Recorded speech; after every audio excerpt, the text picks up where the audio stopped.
Wii U. Wii U. Wii U. Wii U.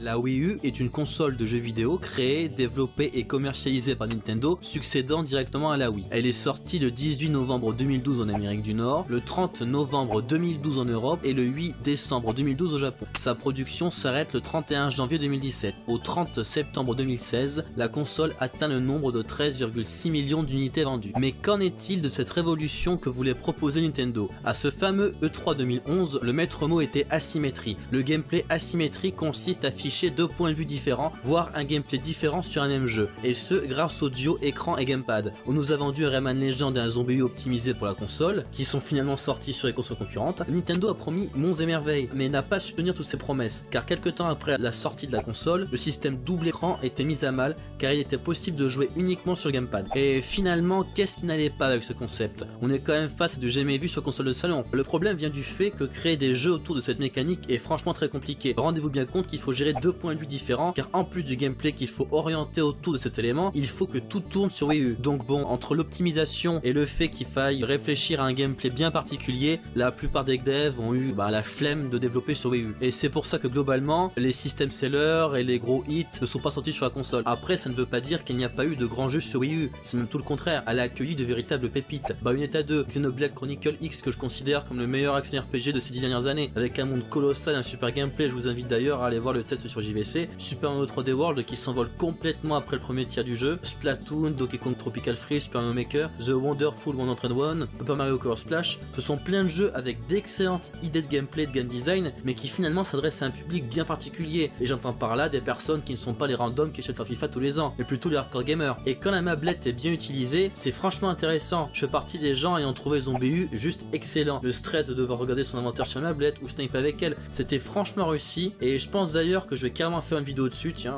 parce que franchement j'en ai ras le cul de voir ce jeu autant décrié. Et pour Nintendo Land, c'était franchement rigolo entre potes et on voyait vraiment l'utilité de la mablette, surtout dans les jeux de bonbons ou de course poursuite. Puis après il faut pas oublier tous les petits jeux indépendants comme Axiom Verge ou Shovel Knight. La Wii U a quand même réussi à s'attirer un succès d'estime, car la qualité des jeux proposés était impressionnante, et il faut bien admettre que Nintendo a mis les bouchées doubles pour sauver le navire, et même les indices y sont mis, que ce soit Way Forward, Nicalis ou encore Shinen, tous ont soutenu la console. Avec moins de 10 jeux importants parus en 2016, la Wii U s'est clairement essoufflée. Ainsi, cette pesante absence de jeu, doublée du manque de mise à jour et d'activités proposées par Nintendo autour de sa console, insuffle l'idée de sa fin certaine et proche, coïncidant alors avec la sortie de la Switch, le nouveau bébé du constructeur japonais, qui se verra hérité d'ailleurs de plusieurs versions améliorées de jeux basés sur Wii U. On peut pas aussi dire que l'arrivée de l'émulateur Cemu ait été excellent pour la console. Donc pour résumer, la Wii U a pâti de son manque de puissance, malgré l'ingéniosité des devs proposant des jeux quand même jolis, et on se souvient du 60 FPS constant de Mario Kart. Quant à la mablette, elle fut mal comprise ainsi que son concept. Beaucoup de personnes n'ont pas saisi s'il s'agissait d'une nouvelle console ou d'un accessoire. Malgré le manque de jeux, ils étaient souvent de qualité, et le véritable combo Master Race, c'était PC plus Wii U pour rater le moins d'exclus. Pour conclure, je dirais qu'il ne faut pas jeter le bébé avec l'eau du bain, et que la Wii U fut un semi-échec certes, mais ce fut une console à part proposant sa propre vision de jeux vidéo. Si vous...